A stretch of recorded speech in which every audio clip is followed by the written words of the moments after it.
स्वागत है आपका एकलव्य स्नातक पर। और आज की इस वीडियो में हम बात करेंगे यूनिट 4 की, जो कि है पब्लिक एडमिनिस्ट्रेशन इन इंडिया। इसके कुछ इंपॉर्टेंट क्वेश्चंस हैं, उनको डिस्कस करेंगे। और इस यूनिट का जो नाम है वो है भारत में प्रौद्योगिकी और लोक प्रशासन, यानी कि technology and administration, public administration in India. ठीक है, यानी कि पब्लिक एडमिनिस्ट्रेशन में हम किस तरह से टेक्नोलॉजी को लेके आते हैं, सुशासन क्या होता है, इन चीज के बारे में डिस्कस करेंगे। ठीक है, और इस वीडियो की जो पीडीएफ है वो आपको टेलीग्राम चैनल पर मिल जाएगी, तो आप वहां से इसको एकलव्य स्नातक वन सर्च करके ज्वाइन कर सकते हैं और पीडीएफ को एक्सेस कर सकते हैं। बाकी जो जितनी भी प्रीवियस वीडियो थी उनकी जो पीडीएफ है वो भी टेलीग्राम चैनल पर अपलोड कर दी गई है। ठीक है, बात करते हैं पहले क्वेश्चन की। सुशासन की अवधारणा को स्पष्ट करें। ठीक है, यानी कि सुशासन क्या होता है उसको स्पष्ट करना, उसके बारे में बताना है। ठीक है, तो इससे पहले मैं आपको एक चीज बताता हूँ। ठीक है, एक चीज देखो, एक होता है शासन। शासन क्या होता है आपको पता होगा कि कोई भी जो राजा होता है वो किस तरह से अपनी जनता पे उसको चलाता है, चलाने की जो पूरी प्रक्रिया होती है उसको शासन बोलते हैं। ठीक है, अब यहाँ पे क्या होता है, एक कुशासन भी हो सकता है। कु मतलब होता है बुरा, ठीक है, कु मतलब होता है बुरा, और एक होता है सु, सु मतलब होता है अच्छा। ठीक है, तो शासन में अगर हम कु लगा दें तो क्या हो जाता है, बुरा शासन। ठीक है, तो इसी तरह से बुरे शासन से क्या मतलब हो जाता है कि एक ऐसा शासन जिसमें लोगों का शोषण होता है, उनको समान अधिकार नहीं दिए जाते हैं। ठीक है, तो ये होता है कुशासन। वहीं पे अगर हम बात करते हैं जो हमारा सुशासन होता है, सुशासन में क्या होता है, सुशासन यानी कि अच्छा शासन। अच्छे शासन से क्या मतलब होता है कि एक एक ऐसा शासन जहाँ पे जनता को समान अधिकार दिए जाते हैं, उनके साथ न्याय किया जाता है, उनको समान अवसर दिए जाते हैं। ठीक है, उनके लिए जन कल्याणकारी योजनाएं चलाई जाती हैं, तो होता है सुशासन। ठीक है, तो इतना क्लियर होने के बाद नेक्स्ट हम बढ़ते हैं बुक की डेफिनेशन पे। तो सुशासन एक समावेशी समावेशी यानी कि एक ऐसी एक प्रक्रिया है सुशासन जिसमें सभी लोगों को एक साथ लेकर चलने का काम होता है, समावेश किया जाता है, सभी लोगों का समावेश इसमें श्योर किया जाता है। फिर होती है नागरिकोन्मुखी, यानी कि पब्लिक ओरिएंटेड होती है, सर्विस से रिलेटेड जितने भी काम होते हैं वो सारे के सारे सुशासन के अंदर आ जाते हैं। जन भागीदारी तय की जाती है इसमें, यानी कि जनता की भागीदारी इसमें सुनिश्चित की जाती है, नागरिक ज्यादा से ज्यादा बढ़ चढ़ के सुशासन के अंदर भाग ले सके। ठीक है, जन कल्याणकारी होती है, यानी कि जनता की भलाई को इसमें सर्वोच्च प्राथमिकता दी जाती है। फिर संवेदनशील होता है, और एक लोकतांत्रिक अवधारणा ये है। लोकतांत्रिक अवधारणा से मतलब लोगों को समान अधिकार दिए जाते हैं। ठीक है, समान अवसर दिए जाते हैं, उनको समान न्याय उनको वितरित किया जाता है। ठीक है, तो ये होता है सुशासन। ठीक है, सुशासन को अगर हम भारतीय संदर्भ में देखते हैं तो एक तरह से राम राज्य जिसको हम बोल सकते हैं। ठीक है, तो एक राम राज्य की अवधारणा को ही हम सुशासन बोल सकते हैं। ठीक है, लोगों के साथ में समान रूप से, न्यायिक रूप से उनसे व्यवहार किया जाता है। ठीक है, तो ये हो गया सुशासन। फिर सुशासन में सामान्य हितों के लिए मिलकर कार्य किया जाता है, यानी कि सभी लोग आपस में, जितने भी नौकरशाही में लोग होते हैं वो सभी लोग मिलकर काम करते हैं, जिससे कि जो जनता होती है उसके हितों को ध्यान में रखा जाए। ठीक है, सुशासन स्वशासन संस्थाओं का एक स्वरूप होता है। ठीक है, यानी कि अगर कोई संस्था है वो अपने आप को स्वशासित करती है तो वो भी एक स्वशासन का स्वरूप होता है। सुशासन यानी कि जैसे एक अच्छा शासन होता है, अच्छे शासन में क्या होता है कि जितने भी अधिकार होते हैं वो समान रूप से दिए जाते हैं। ठीक है, लोगों को कुछ भी करने की आजादी होती है, बट एक लिमिटेशन के साथ में। ठीक है, तो इसमें भी क्या है, संस्था को एक आजादी दी गई है कि वो अपने आप को शासित कर सकती है। ठीक है, तो उसके अपने आप से उसको शासित करने का मतलब क्या है कि वो अपने एक ऐसे वातावरण में, एक ऐसे एटमॉस्फेयर में है जहां पे उसको स्वतंत्रताएं मिली हुई है। स्वतंत्रताएं एक लोकतांत्रिक देश के अंदर मिलती हैं, और एक लोकतांत्रिक देश में सुशासन हो सकता है। ठीक है, फिर हम बात करते हैं भारत में सुशासन की व्याख्या करनी, तो इसको मैं दो माध्यमों से आपको बताता हूँ। पहली तो है हमारी जो भारतीय संस्कृति है उसमें सुशासन के लिए क्या बोला गया है उसको देखेंगे। ठीक है, यानी कि जो हमारा पूरा भारतीय इतिहास है उसमें किस तरह से सुशासन को उसमें डिफाइन करा गया है। दूसरा है भारतीय जो संविधान है, ठीक है, वो किस तरह से उसको डिफाइन करता है। ठीक है, सुशासन को। ठीक है, तो किस तरह से देखते हैं उसको एक बार। वसुधैव कुटुंबकम, कुटुंब यानी कि एक परिवार, और वसुधैव मतलब पूरी पृथ्वी, यानी कि पूरी पृथ्वी हमारे लिए एक परिवार की तरह होती है। ठीक है, फिर है सर्वे भवन्तु सुखना, सभी को सुखी रहने का अधिकार है। ठीक है, अस्तो माँ सदगम है, यानी कि सबको सद्बुद्धि दे। प्रजा के सुख को ही राजा का सुख कहा जाना चाहिए, और प्रजा के हित में ही उसे अपना हित देखना चाहिए। ठीक है, तो ये होगी भारतीय संस्कृति की बात। यहाँ पे पूरा परिवार एक जो पूरा विश्व है वो एक परिवार के रूप में है, ठीक है। सभी को सुख रहने का अधिकार है, सबको शुद्ध बुद्धि दे। और एक राजा होता है, ठीक है, उसकी जो प्रजा होती है उसको सुख को ही, राजा को सुख कहा जाना चाहिए, और जो प्रजा के हित में ही उसे अपने हित को देखना चाहिए, ठीक है। यानी कि प्रजा अगर सुखी है तो राजा सुखी है, और प्रजा का अगर हित हो रहा है तो राजा का भी हित होगा, ठीक है। ये होगी भारतीय संस्कृति की बात। अगर हम बात करते हैं भारतीय संविधान की, यानी कि इंडियन कॉन्स्टिट्यूशन किस तरह से सुशासन को डिफाइन करता है, तो भारत की अगर हम प्रस्तावना को देखते हैं तो उसमें साफ साफ स्पष्ट तौर पे लिख रखा है कि हम भारत के लोग भारत को एक पंथ निरपेक्ष, ठीक है, न्यायपूर्ण संप्रभु राज्य बनाने की वो करते हैं, ठीक है। तो इस तरह से ही है। तो यहाँ पे क्या है, लोगों को समान अधिकार की बात करी जाती है, धर्म निरपेक्षता की बात करी जाती है, उनको धर्म का अधिकार दिया जाता है, ठीक है। तो इस तरह से सुशासन आ जाता है। भारतीय संविधान में कुछ नीति निर्देशक तत्व दे रखे हैं, जिसमें राज्य का ये कर्तव्य बनेगा कि वो अपनी राज्य के जो पिछड़े तबके होते हैं, ठीक है, पिछड़ा वर्ग होता है, ठीक है, शोषित वर्ग होता है, ठीक है, उनके भलाई के लिए, उनके लिए शिक्षा के लिए व्यवस्था करेगा, ठीक है, समानता के अवसरों की बात करेगा। तो ये नीति निर्देशक तत्वों में आ जाता है। फिर आता है स्वतंत्र न्यायपालिका की स्थापना की जाती है, यानी कि न्यायपालिका को कोई भी बांध के नहीं रख सकता, उसके ऊपर कोई दबाव नहीं बना सकता, वो अपने आप में स्वतंत्र है, ठीक है, जिससे कि लोगों को न्याय होगा वो समान रूप से दिया जाएगा, ठीक है। फिर आता है पंथ निरपेक्ष शासन होता है, ठीक है, यानी कि भारत का कोई भी एक धर्म नहीं होगा, भारत किसी भी एक धर्म को बढ़ावा नहीं देगा, तो इस तरह से, ठीक है। फिर है स्वतंत्र एवं निष्पक्ष चुनावों का आयोजन किया जाता है सुशासन के अंदर में, ठीक है, सभी लोगों को समान वोट देने का अधिकार होता है, सभी लोगों को इलेक्शन लड़ने का अधिकार होता है, ठीक है। किसी भी क्षेत्र से जहां से अगर वो चाहते हैं इलेक्शन लड़ना चाहते हैं तो वो लड़ सकते हैं, किसी की मनाही नहीं है, ठीक है। तो इस तरह से ये होगी सुशासन की अवधारणा, व्याख्या भारत के संदर्भ में, ठीक है। फिर हम बात करते हैं ई गवर्नेंस क्या होता है। गवर्नेंस यानी कि एक शासन होता है, ई गवर्नेंस यानी कि इलेक्ट्रॉनिक शासन। इलेक्ट्रॉनिक्स या ई वर्ड कहीं पे भी आ जाता है, किसी भी शब्द के आगे लग जाता है, तो उसका मतलब डिजिटली रूप में उस चीज को इम्प्लीमेंट करना हो जाता है, ठीक है। यहाँ पे एक वर्ड है आईसीटी। आईसीटी को मैं थोड़ा सा बता देता हूँ, अगर कुछ को पता हो कुछ को ना पता हो। तो आईसीटी की फुल फॉर्म होती है इंफॉर्मेशन एंड कम्युनिकेशन टेक्नोलॉजी, ठीक है।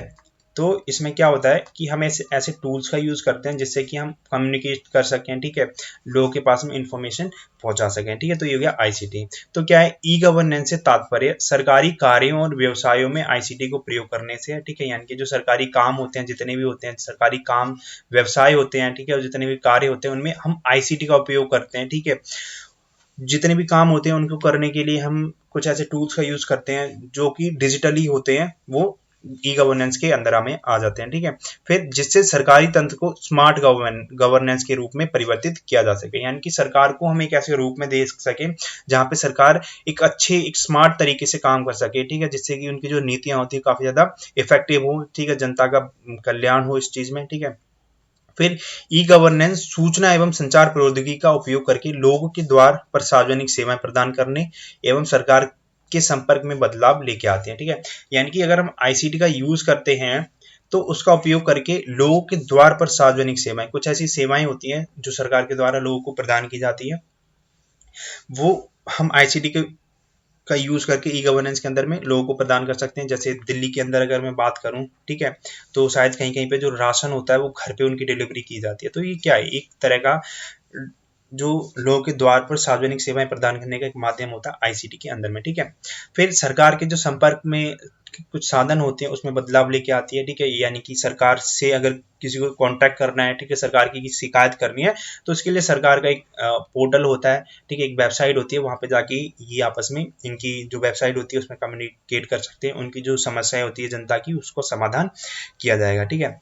ई गवर्नेंस का उपयोग शासन को अधिक व्यापक, यानी कि सभी लोगों का जो समावेश होता है उसको सुनिश्चित करने के लिए किया जाता है, समाज के जितने भी वर्ग होते हैं उनको इसमें शामिल किया जाता है, ठीक है, उसको व्यापक यानी कि कॉम्प्रिहेंसिव बनाया जाता है, ठीक है। फिर ई गवर्नेंस के कुछ आयाम होते हैं, आयाम यानी कि डायमेंशंस, ठीक है, किस तरह से किस एरिया में जो ई गवर्नेंस होती है वो काम करती है। पहला तो होता है G2G यानी कि government to government, government to government यानी कि एक डिपार्टमेंट से दूसरे डिपार्टमेंट जितने भी काम होते हैं वो सारे सारे डिजिटली ई गवर्नेंस या फिर जो हमारा जो डिजिटल फॉर्मेट होता है उसके अंदर में किया जाएगा। ठीक है, कोई भी डॉक्यूमेंट होता है उसको एक डिपार्टमेंट से दूसरे डिपार्टमेंट में हम ट्रांसफर करते हैं, तो पहले क्या होता था कि एक पेपर पे उस चीज को लिख के फिर एक बंदा उसको लेके जाएगा दूसरे डिपार्टमेंट में, फिर वहां पे सिग्नेचर वगैरह जो साइन वगैरह होंगे वो करके फिर वापस लेके आएगा। लेकिन ई गवर्नेंस के अंदर में, इस मॉडल के अंदर में ऐसा नहीं होता है। इसमें क्या होता है कि अगर हमें दूसरे डिपार्टमेंट में कुछ भेजना है तो उसकी हम पीडीएफ बना सकते हैं। ठीक है, एक डिजिटली पेपर बना सकते हैं, उसके पास भेज सकते हैं, वो वहां से उसको अप्रूव करके वापस हमारे पास भेज देगा। तो एक डिपार्टमेंट में बैठे बैठे ही दोनों डिपार्टमेंट का काम हो जाता है। ठीक है, तो ये इस तरह से काम करता है ये वाला डायमेंशन G2G यानी कि गवर्नमेंट टू गवर्नमेंट। फिर आता है G2C यानी कि गवर्नमेंट टू सिटीजन। तो गवर्नमेंट की कुछ ऐसी स्कीम्स होती हैं जो सिटीजन्स के लिए, उसकी जो पब्लिक होती है उसके लिए निकाली जाती हैं। तो इसमें सिटीजन्स होते हैं डायरेक्टली, ठीक है, गवर्नमेंट की स्कीम्स को अवेल कर सकते हैं। जैसे कि मैं बात करता हूँ जो आयुष्मान भारत योजना थी उसके लिए जो एप्लीकेशन वगैरह होते हैं वो सारे के सारे इसमें कर सकती है। सिटीजन से रिलेटेड जैसे गवर्नमेंट कोई भी रिक्रूटमेंट निकालती है, किसी को नौकरी करनी हो, ठीक है, सरकार के अंदर में, तो गवर्नमेंट अपनी जो नोटिफिकेशन होती है वो निकालती है, एप्लीकेशन को स्टार्ट करती है अपनी वेबसाइट के अंदर में, और उसके बाद में एप्लीकेशन लेती है, उसके बाद में इंटरव्यू वगैरह होता है। तो वो इस तरह से सिटीजन के लिए जो सर्विसेज होती हैं वो लेके आती है, वो आती है G2C के अंदर में। फिर आता है G2B यानी कि गवर्नमेंट टू बिजनेस, यानी कि बिजनेस से रिलेटेड जितने भी रूल्स रेगुलेशंस होते हैं, ठीक है, से टैक्स कलेक्शन का जितना भी काम होता है वो डिजिटली किया जाता है ई गवर्नेंस के अंदर में, इस मॉडल के अंदर में। फिर आता है G2E यानी कि गवर्नमेंट टू एम्प्लॉय, यानी कि गवर्नमेंट का जो एम्प्लॉय होते हैं उनका डेटा बेस इसमें तैयार किया जाता है। ठीक है, उनके लिए जितनी भी स्कीम्स होती हैं, उनके लिए उनका जो सैलरी होती है, ठीक है, वो सारी की सारी एक उनके बैंक अकाउंट में डायरेक्ट आ जाती है। पहले क्या होता था कि पहले उनको एक फिजिकली सैलरी दी जाती थी, ठीक है, उनको नगद तनख्वाह दी जाती थी, लेकिन ई गवर्नेंस के अंदर में ऐसा नहीं होता है। ठीक है, तो ये कुछ इसके डायमेंशंस हैं।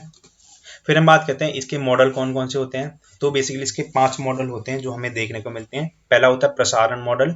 प्रसारण मॉडल सूचनाओं का प्रसार आईसीटी का उपयोग करके उसको करना है। ठीक है, यानी कि सूचना जो इन्फॉर्मेशन होती है उसको हमें टेलीकास्ट करना है, उसका उपयोग कर आईसीटी का उपयोग करके। ठीक है, यानी कि सरकार को कोई भी उनसे रिलेटेड उनकी जो योजनाएं होती हैं, परियोजनाएं होती हैं, ठीक है, स्कीम्स निकाल ली है, ठीक है, उनकी कोई जो इन्फॉर्मेशन होती है वो पब्लिक तक पहुंचानी है। ठीक है, बजट से रिलेटेड जो भी काम होते हैं उनका उनको जनता तक पहुंचाना है, तो उसके लिए सरकार को आईसीटी का उपयोग करना है इस मॉडल के अंदर में। ठीक है, फिर आता है क्रांतिक मॉडल।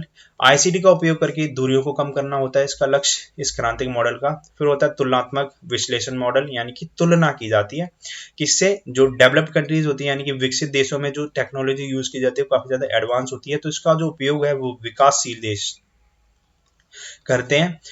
ठीक है, तो इसमें क्या होता है, क्योंकि जो विकासशील देश होते हैं वो अच्छे अच्छे टूल्स को इसमें से यूज करते हैं विकसित देशों के में, और इनके जो टूल्स होते हैं उनको यूज करके अपने देश में लागू करते हैं, और उनके जो सिटीजन्स होते हैं वो उन टूल्स का यूज करते हैं। तो ठीक है, तो तुलनात्मक विश्लेषण मॉडल ही हो जाता है इसमें। ठीक है, फिर आता है समर्थनकारी मॉडल। यह एक वैश्विक सिविल सोसाइटी का निर्माण करता है और नीति निर्माण को प्रभावित करता है।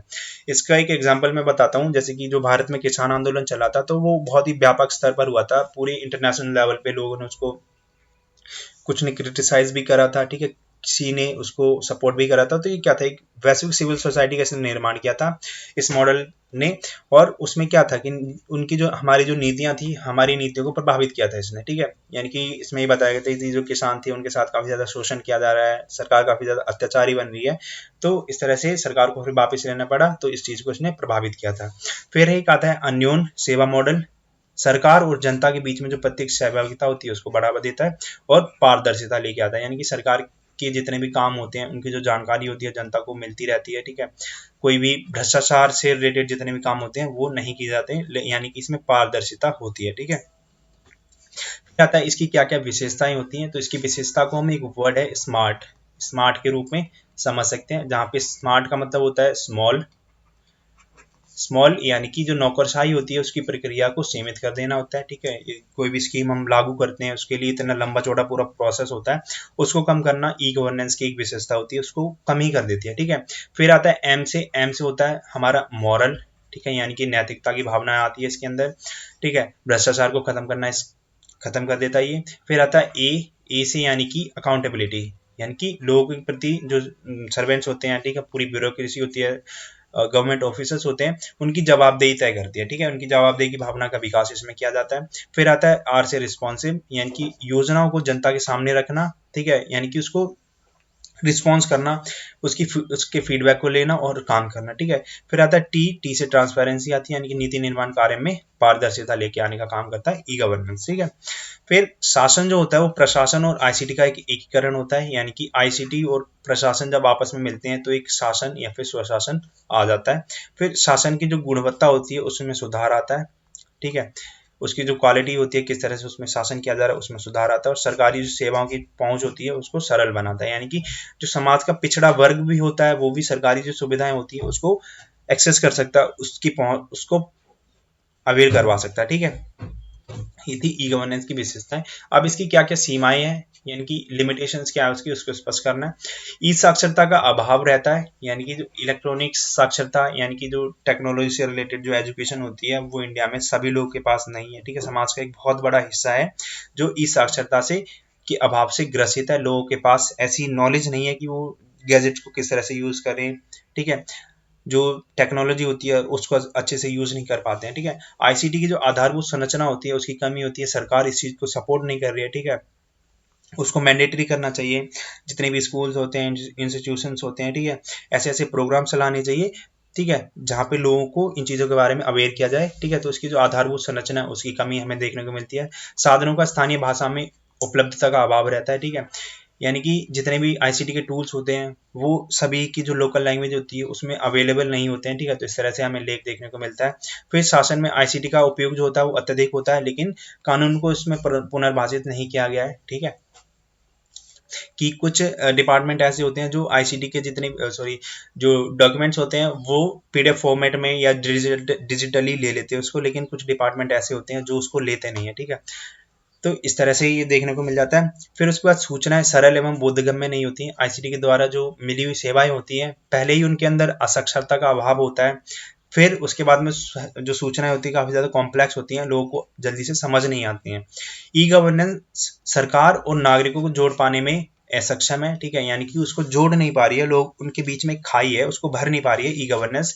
इसलिए इसमें जो कुछ संगठनात्मक संरचना होती है उसमें सुधार करना होगा इसके अंदर, ठीक है। फिर भारत सरकार की प्रमुख ई गवर्नेंस उपलब्धियां हैं उनके बारे में बताना है। कंप्यूटराइज्ड ग्रामीण सूचना प्रणाली परियोजना, इसमें क्या था कि जो ग्रामीण जो गांव की कुछ सूचनाएं थी उनको एक डेटाबेस का एक सिस्टम बनाना था जो कि कंप्यूटराइज्ड हो। इसमें क्या था कि गांव में कितने लोग हैं, ठीक है, वो क्या काम करते हैं, किस तरह से रहते हैं, कौन गरीबी रेखा से नीचे, कौन गरीबी रेखा से ऊपर है, तो ये सारे का सारा जो काम था वो इस कंप्यूटराइज्ड ग्रामीण सूचना प्रणाली परियोजना में आ गया था, ठीक है। फिर ई चौपाल का मकसद था कि किसानों को तकनीकी सहायता प्रदान करना और उनको सुविधा देना। टाटा किसान केंद्र का मकसद था कि किसानों की जो समस्याओं से जुड़े विषय होते हैं उनको दूर करना था, जैसे कि पानी की समस्या हो गई, ठीक है, बिजली की समस्या हो गई, उसके बाद में फर्टिलाइजर को किस तरह से यूज करना है, ठीक है, उसकी नॉलेज किस तरह से होनी है, तो ये मकसद था टाटा किसान केंद्र का। फिर लोक मित्रता, जो हिमाचल प्रदेश के कुछ दूर दराज इलाके थे उसमें इंटरनेट की सुविधा को उपलब्ध करवाना था। ज्ञानदूत था वो एमपी में चला गया था, जिसमें अभावग्रस्त जनजाति समूह के लिए स्थानीय सूचना केंद्र की स्थापना करना जिससे कि उनको भी इंफॉर्मेशन मिल सके। फिर था दृष्टि, दृष्टि का मकसद था उपयोगकर्ताओं को इंटरनेट के माध्यम से अनेकों सेवाओं की सूचना प्रदान करना, ठीक है। आकाशगंगा, यानी कि दूध उत्पादकों को दूध संग्राहक से जोड़ना, यानी कि दूध जो ग्वाले होते हैं उनको, जो दूध को जो कलेक्ट करते हैं डेयरी के जो मालिक होते हैं उन तक उनसे जोड़ने का काम करना था आकाशगंगा का, ठीक है। फिर था वसुधा केंद्र, बिहार के ग्रामीण क्षेत्रों में उचित कीमतों पर इंटरनेट की सुविधाएं उपलब्ध करवाना, जैसे आधार कार्ड, रेलवे टिकट आदि जो हम बुक करते हैं उनके लिए, ठीक है। आधार कार्ड में कोई करेक्शन करना होता है तो उसके लिए जो हमारे कैफे वगैरह होते हैं, साइबर कैफे होते हैं, उनको चालू करना, ठीक है। तथा भारत सरकार द्वारा चलाए जा रहे डिजिटल इंडिया प्रोग्राम की व्याख्या करनी है। तो आईटी मिनिस्ट्री का ये डिपार्टमेंट का एक इनिशिएटिव था, यानी कि उसके द्वारा शुरू करा गया था। आईटी यानी कि इंफॉर्मेशन एंड टेक्नोलॉजी मिनिस्ट्री ने इसको शुरू किया था, ठीक है। तो इसका मकसद था कि भारत को डिजिटली रूप से सक्षम बनाना और सरकारी सेवाओं को नागरिकों की पहुंच तक आसान बनाने का एक मकसद था, ठीक है। फिर एक जो गूगल का एक रिपोर्ट आई थी उसमें कहा गया था कि जो भारत की कुल जनसंख्या है उसका 90% मोबाइल उपभोक्ता है, यानी कि भारत में 140 करोड़ लोग हैं, 140 करोड़ का 90% जो लोग हैं उसकी जो जनसंख्या है वो मोबाइल का उपयोग करती है, ठीक है। इसमें बताया गया था कि भारत का जो स्थान है मोबाइल उपभोक्ता में विश्व में दूसरा है, यानी कि पूरा इंडिया है वो दूसरे स्थान पर आता है पूरे वर्ल्ड में, जिसमें सबसे ज्यादा मोबाइल यूज किए जाते हैं। भारत में लगभग 30% व्यक्तियों के पास स्मार्टफोन उपलब्ध है, यानी कि हम आप जो भी स्मार्टफोन यूज करता है वो इंडिया में 30% व्यक्तियों के अंदर में आ जाता है जिनके पास स्मार्टफोन है। ठीक है, अब इसके कौन कौन से स्तंभ थे उनको एक बार देखते हैं। तो पहला था ब्रॉडबैंड हाईवेज को स्टैब्लिश करना, यानी कि ब्रॉडबैंड एक इंटरनेट को एक्सेस करने का एक माध्यम होता है। इसमें क्या था कि जो गांव के पिछड़े इलाके होते थे उन वहां तक इंटरनेट की पहुंच को बनाना, ठीक है, गांव और शहरों के बीच में एक जो खाई होती है उनको भरना, ठीक है, गांव को शहर से इंटरनेट के माध्यम से कनेक्ट करना, एक इन हाईवेज का निर्माण करना था। ठीक है, मोबाइल तक सबकी पहुंच को सुनिश्चित करना, मोबाइल को इतना सस्ता बना देना, लोगों को इतना सक्षम बना देना कि सभी लोग मोबाइल का उपयोग कर सकें। सार्वजनिक इंटरनेट को सुगम बनाना था, यानी कि इंटरनेट को इतना सस्ता कर देना था कि सभी लोग इसको यूज कर सकें। ठीक है, जैसे जियो आया था, जियो ने क्या किया था, एक इंटरनेट के पूरे एरिया में एक ऐसा रिवॉल्यूशन लेकर आया था, इंटरनेट को इतना सस्ता कर दिया था कि आज भी हम यूज करते हैं, बहुत सस्ता नेट मिलता है हमें पूरे वर्ल्ड में। ठीक है, इंडिया में जो नेट मिलता है ना वो बहुत सस्ता मिलता है पूरे वर्ल्ड से कंपेयर करें तो। ई गवर्नेंस तकनीकी की मदद से सरकार तंत्र में सुधार लेके आना था इसका मकसद। ठीक है, सेवाओं की जो ई डिलीवरी होती है, सरकार जो भी स्कीम चलाती है, सर्विसेज लेके आती है, उनको लोगों के घर से घर तक पहुंचाना था। ठीक है, ई डिलीवरी करनी थी उनकी। इलेक्ट्रॉनिक निर्माण में शून्य आयात करना था, यानी कि हम जो भी हम निर्माण करते हैं उसमें सबसे पहले जो हमारी जितनी जरूरतें होती हैं उसको पूरा करना था।